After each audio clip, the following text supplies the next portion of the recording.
The apartment was cheap, which should have been my first warning, but I just moved to the city with barely enough in my savings to cover first and last month's rent, and the place had heat that actually worked.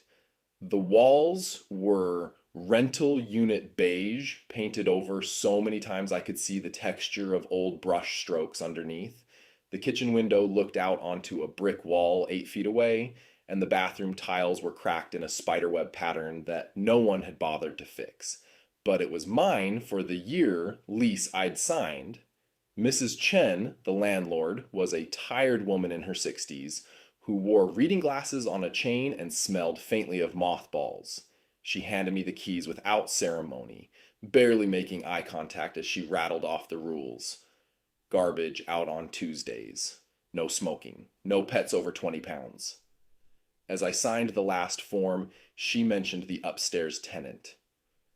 Quiet, she said, not looking up. Respectful, keeps to themselves. I nodded, more concerned about the refrigerator's grinding noise. You won't even know they're there, she added, and something in her tone made me look up. But she was already turning away, clipboard tucked under her arm. For the first week, I barely noticed them. I unpacked, hung curtains from a thrift store, assembled an IKEA bookshelf that left me with 2 extra screws. At night, I'd hear them moving around upstairs. Footsteps, the scrape of furniture, the creak of floorboards. Normal apartment sounds that became white noise, proof I wasn't alone. Someone going about their evening routine, walking to the bathroom, making dinner, living. I found it comforting. I'd lived alone before in a studio where the silence had been oppressive. Here, there was the gentle reminder of human presence. The soft thud of a cabinet, water running through pipes, the muffled rhythm of footsteps crossing a room. It made the place feel less lonely.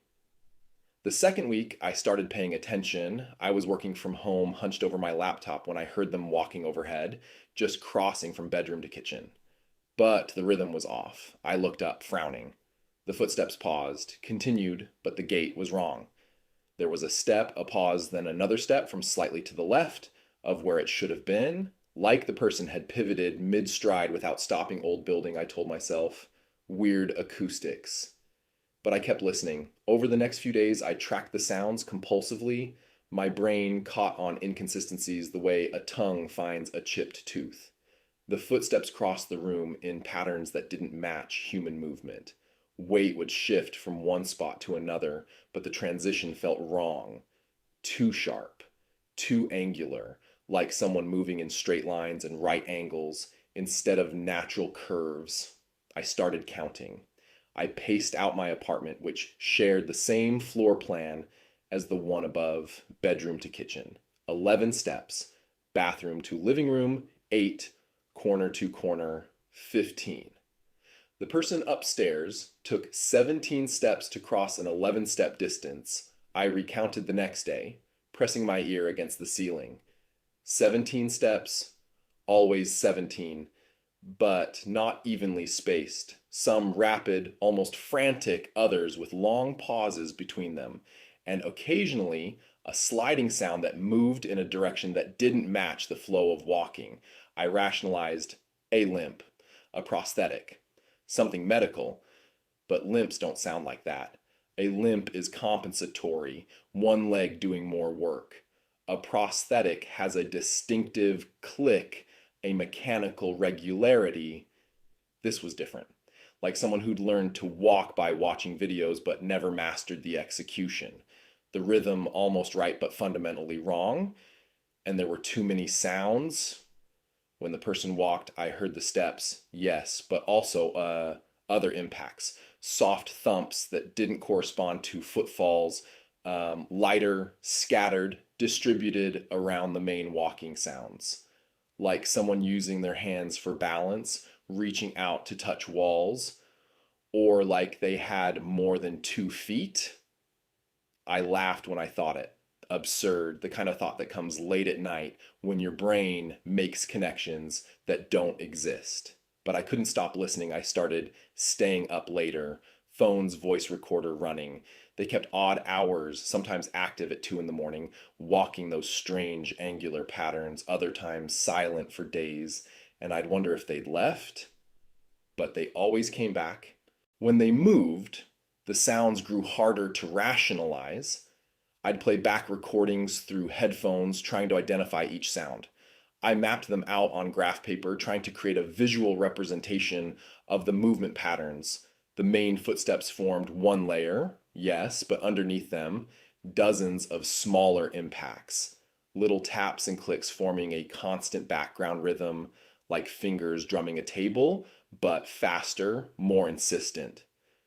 When I analyzed the recordings with an audio app, isolating different frequency ranges, I could separate at least 15 distinct impact patterns happening simultaneously during what should have been a simple walk across the room 15. I sat there staring at the waveform on my phone screen, watching the peaks and valleys that represented each sound. My hands were shaking. This wasn't right. This wasn't possible, but the evidence was there in the data, undeniable. And they never stopped. Even when the footsteps paused, I heard those small tapping sounds, like something in constant motion, even standing still in one recording during a moment when I thought the apartment was silent. I counted 37 distinct impacts in the span of 3 seconds. Tap, tap, tap, tap, tap, tap, tap, like something drumming its fingers, but with far more than 5 fingers to drum with. One night I heard them in their bedroom, directly above mine, walking in circles. But the pattern was wrong. The footsteps would go one direction, then double back without the turning motion that should accompany reversal, like a spiral, but geometrically impossible. The sounds contracting, tightening, then suddenly expanding again. I lay there trying to visualize it in my mind. I drew the path, but the shape didn't make sense. Too complex, too many overlapping paths, too many simultaneous points of contact. And then I realized something that made my skin crawl. The footsteps weren't stopping between passes. No pause, no stillness before direction changed. Whatever made those sounds was in constant motion, flowing from position to position without human transitions, smooth and continuous, like water finding the path of least resistance. But it wasn't water. It had weight. It made floorboards groan. It existed in the same space I occupied, separated only by inches of wood and plaster. I pressed my hands over my ears, but the sounds penetrated. They were inside my head now. I could feel each footstep as vibration transmitted through the building structure, through the frame and into my bones. That's when the dream started. Fragmentary, nonsensical. I'd walk through my apartment, but the layout would be wrong. Rooms connecting in impossible ways, and I'd hear the footsteps above, always above, following my path, with eerie precision.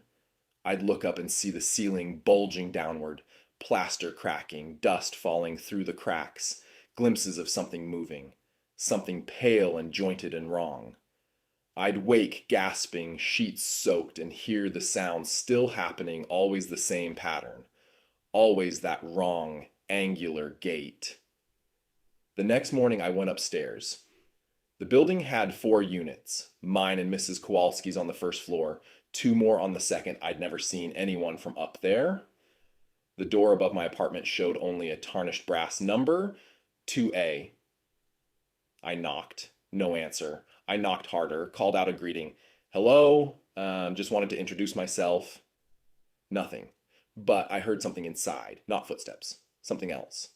A soft, repetitive sound like fingers drumming or something tapping wood. Quick, anxious, tap, tap, tap, tap, tap. Pause, then again. I pressed my ear to the door, holding my breath. The tapping stopped. I waited, cheek against cool wood, barely breathing. The door was thin. I should have heard more. Breathing, ambient sound, but only silence. Then it moved. Something large shifted inside. Floorboards groaned under sudden weight, but the weight wasn't distributed right.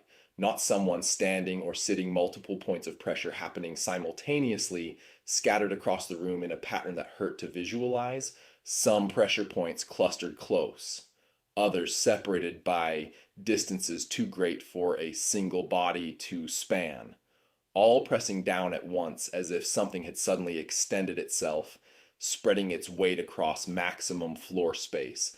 I stepped back. My hand was shaking. I noticed this distantly, like observing someone else's body. A fine tremor I couldn't control. I stood in the hallway, staring at that brass 2A behind the door. The silence continued, but not empty silence. The silence of something holding very still, waiting.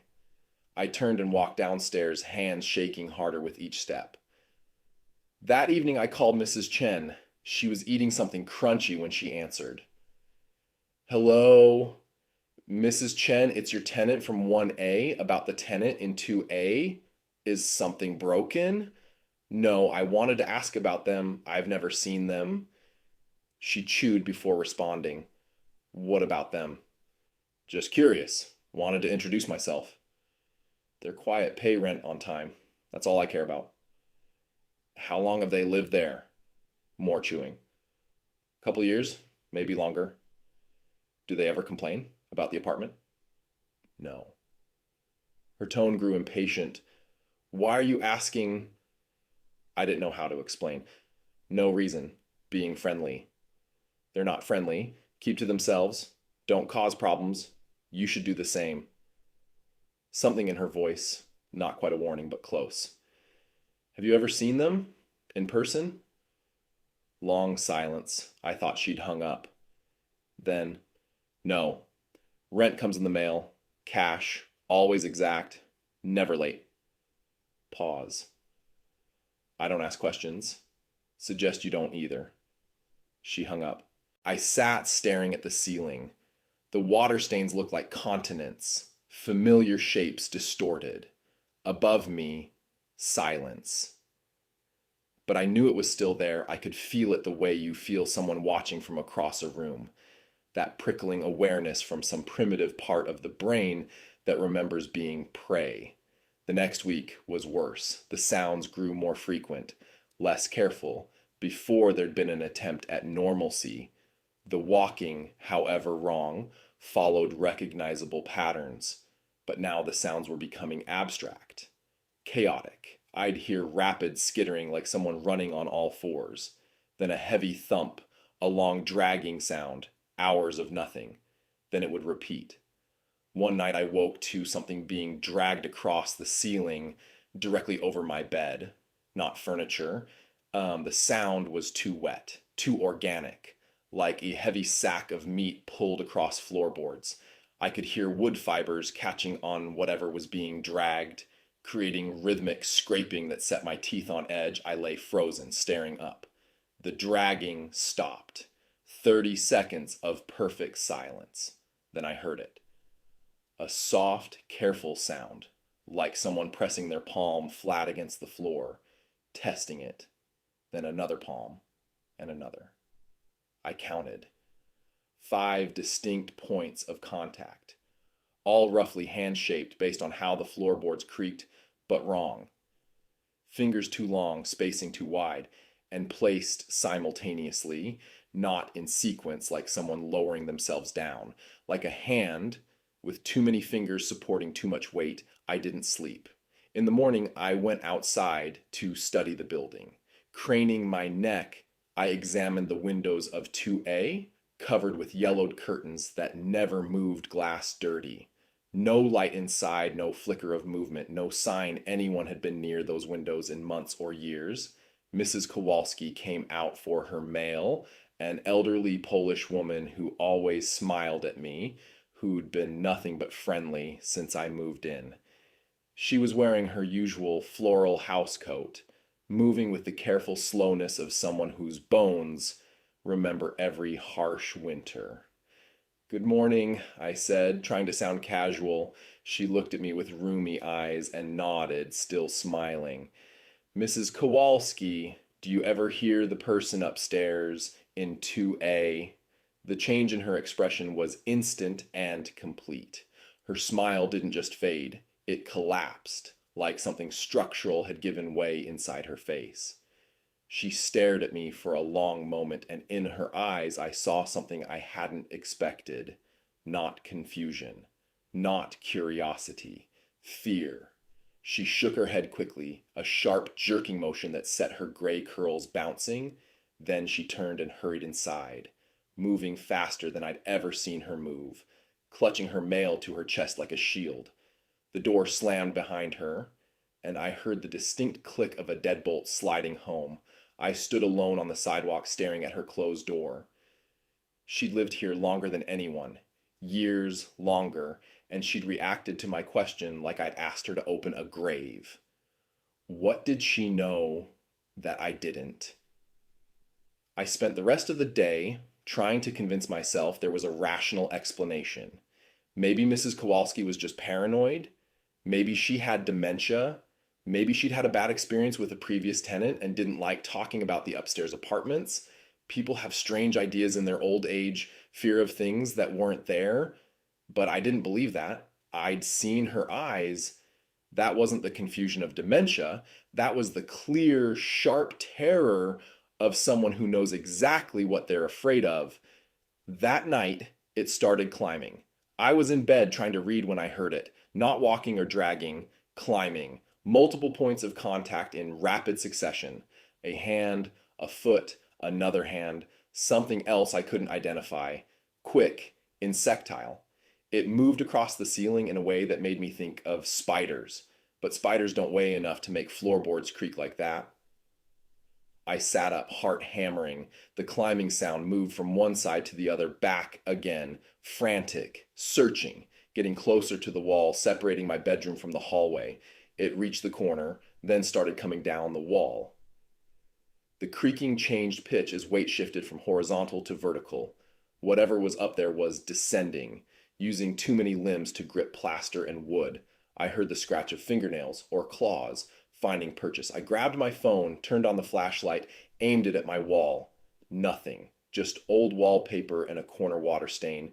But from above, the climbing continued, down and down until the sounds were at floor level in the apartment upstairs, which meant ceiling level. In mine, I looked up. The ceiling was dark, but in the flashlight beam, I saw the plaster had cracked. Fine lines, hair thin, spreading from a central point directly above my bed. They formed a web-like pattern, beautiful and terrible.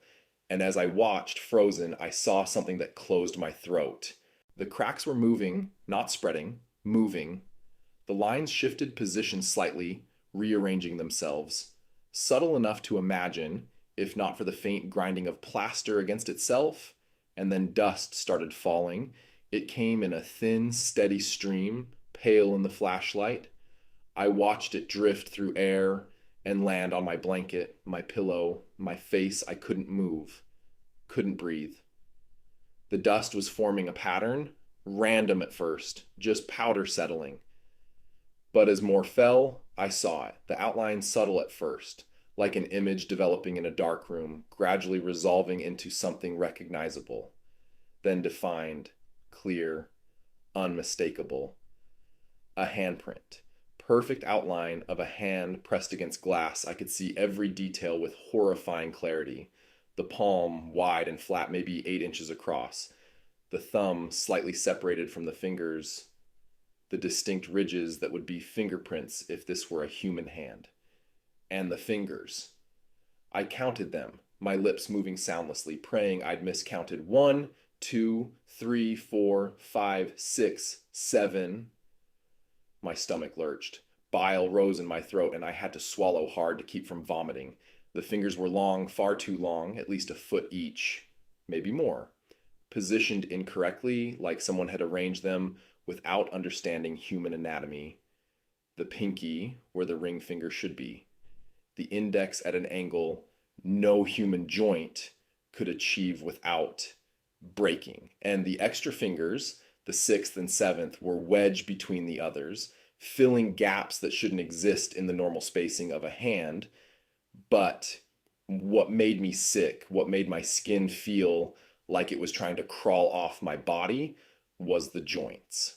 I could see them in the outline, preserved in dust with perfect fidelity, the places where fingers bent. And there were too many.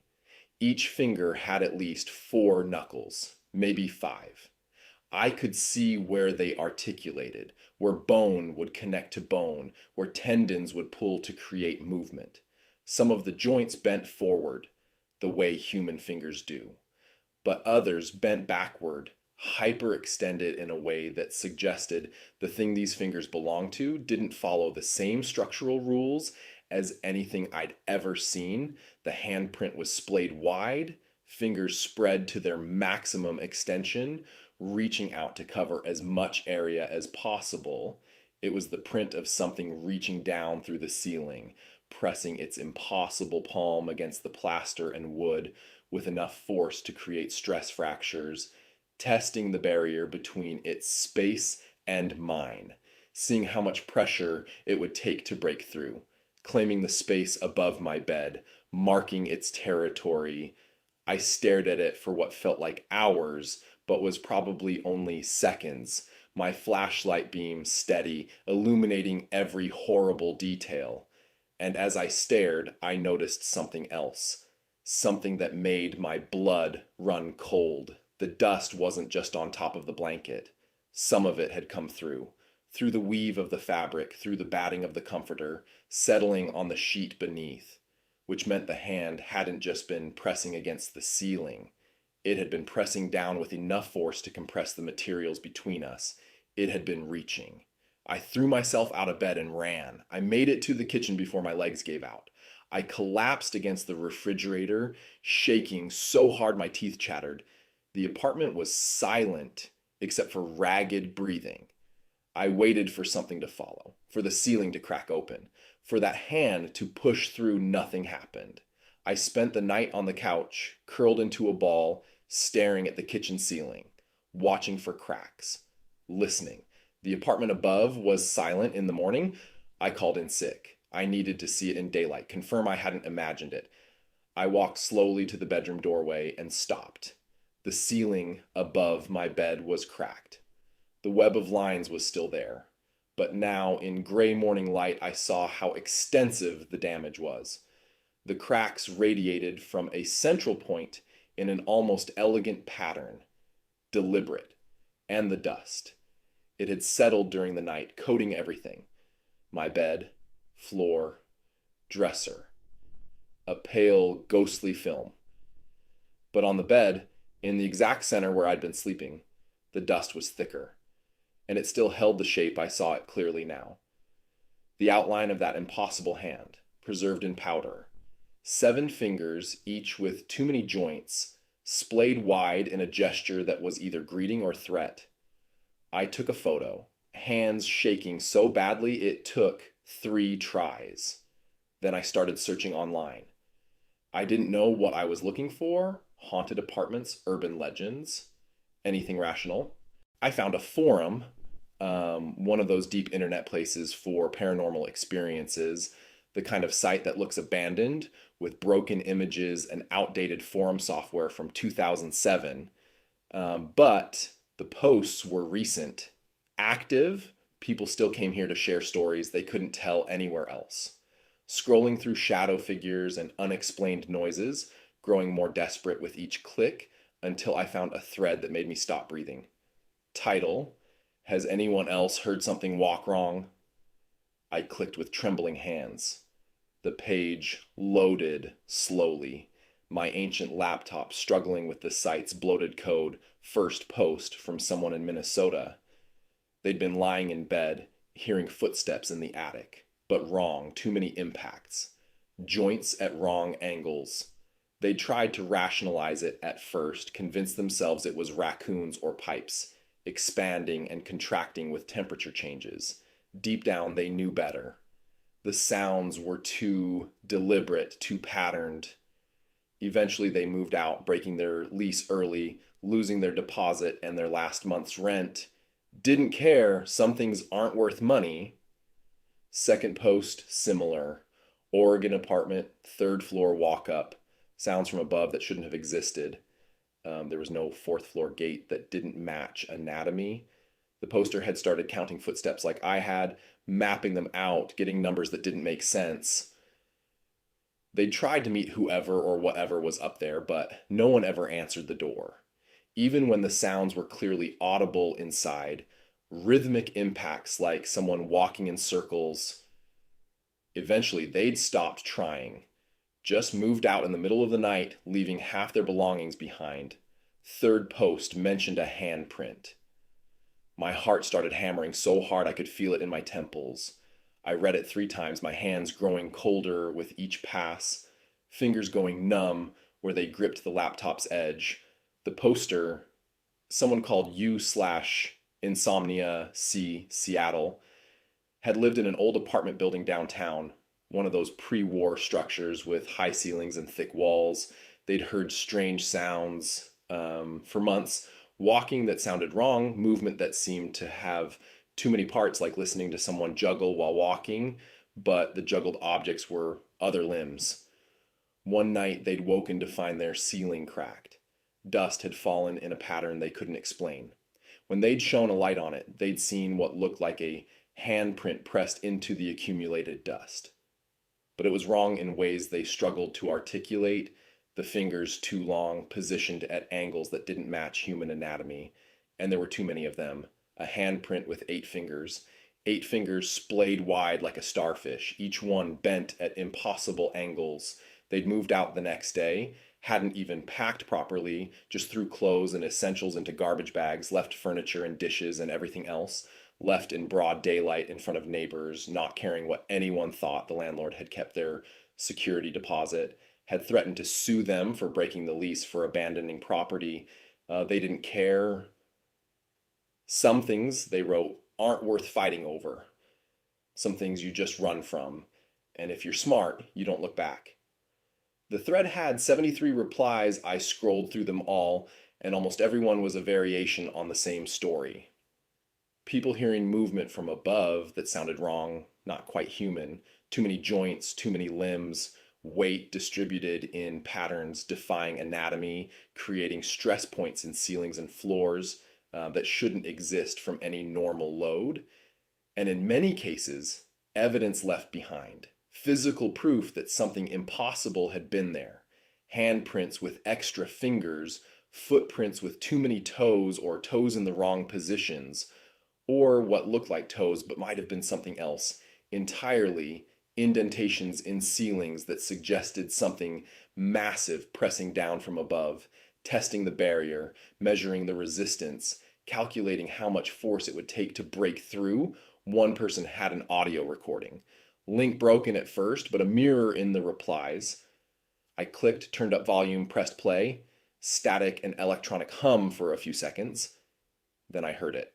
Footsteps exactly like what I'd been hearing, the wrong rhythm, angular direction changes, too many points of contact, step, step, slide, step, tap, step, step. A pattern that repeated but never quite synced. And underneath, barely audible, soft clicking, like joints popping, but constant rhythmic.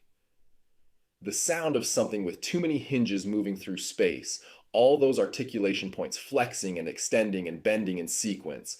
I slammed the laptop shut. My apartment was quiet, but I knew with absolute certainty I wasn't alone. Never had been. Whatever was upstairs had been there the whole time, moving through its space, living in its way, and I'd been listening, counting its footsteps, mapping its movement, paying attention. And now it knew. I spent the rest of the day packing clothes, laptop, books, everything into 2 duffel bags and a backpack. I'd lose my security deposit. Didn't care. I wasn't spending another night here. As I packed, I kept glancing at the ceiling. The handprint still there, outlined in dust. 7 fingers, too many joints. A reminder I was being watched from above. It was almost dark when I finished. I stood in the living room, bags at my feet, taking one last look. The water stains, peeling wallpaper, the apartment that had seemed like such a good deal. Above me, the ceiling creaked. I grabbed my bags and headed for the door. I made it 3 steps before I heard it. A long, slow scraping, coming from the bedroom. I froze, hand on the doorknob. The scraping continued, moving across the ceiling from bedroom toward living room toward me. And as it moved, I heard something else. A soft, wet sound like flesh sliding over wood. The ceiling above me began to crack.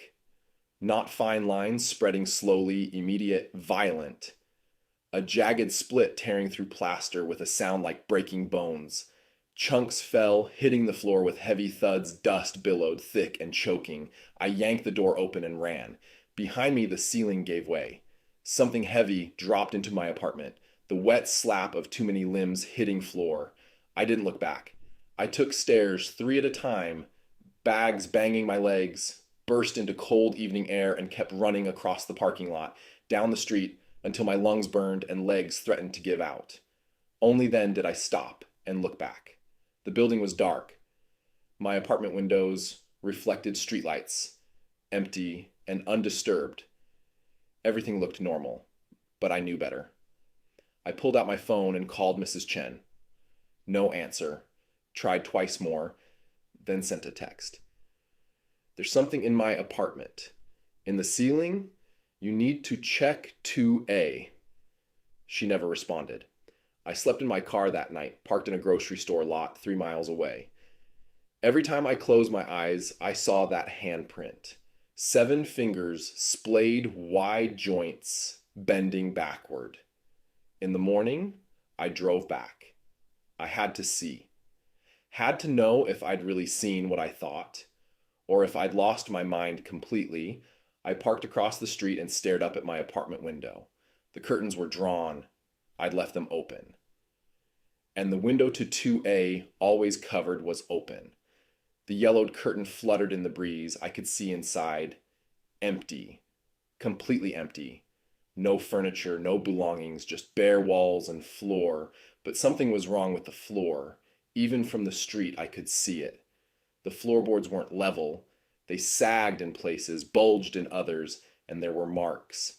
Dark stains spreading in patterns I recognized. Handprints, dozens, maybe hundreds, covering every surface. Floor, walls, ceiling.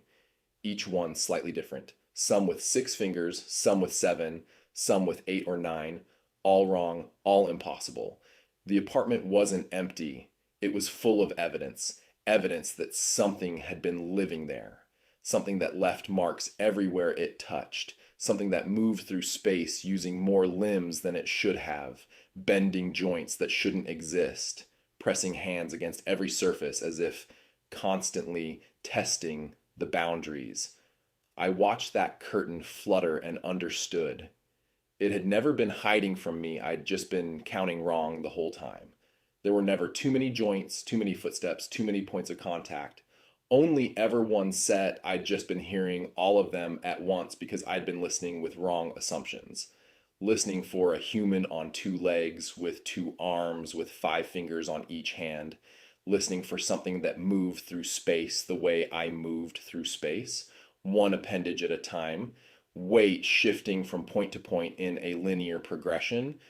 But what if it had always been one creature moving as one unit, and I'd been parsing it as separate footsteps because my brain couldn't comprehend what I was actually hearing? What if, when I counted 17 steps, I wasn't counting 17 separate footfalls, but 17 simultaneous points of contact? What if the thing above me didn't walk the way humans walk, lifting one foot, moving it forward, placing it down, shifting weight, repeat, but instead moved by extending and contracting multiple limbs at once, flowing across the floor like a starfish across an ocean floor, but with the weight and mass of something much larger, much heavier, much more impossibly structured? What if every step, every creak, every tap had been one body moving through space in a way my mind couldn't visualize because it had no reference point for it?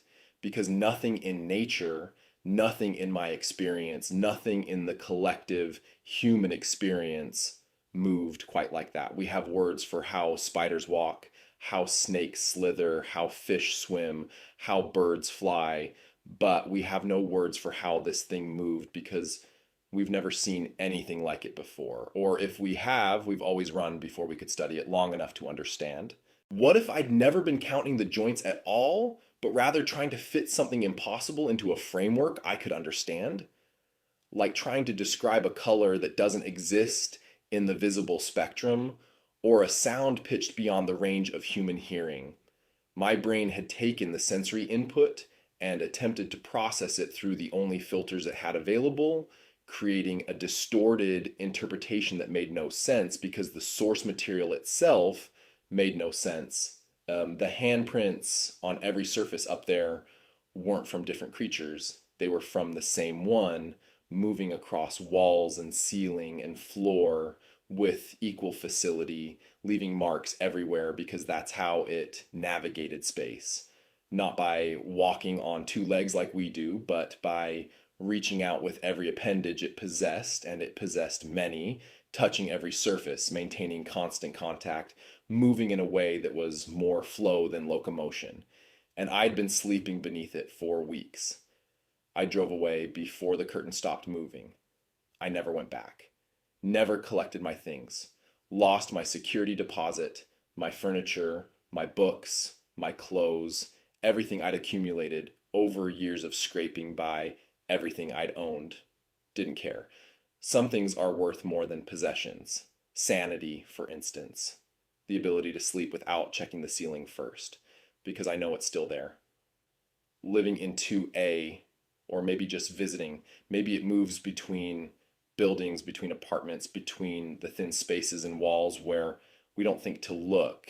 Moving through that empty space with its too many joints, its too many limbs, leaving handprints on every surface like a territorial marker, like graffiti that says, "I was here," in a language of pressed dust and warped wood, testing the floors, testing the ceilings, testing the boundaries of its environment the way a prisoner tests the walls of a cell, not necessarily looking for escape, but simply understanding the dimensions of its containment, counting something I don't want to understand.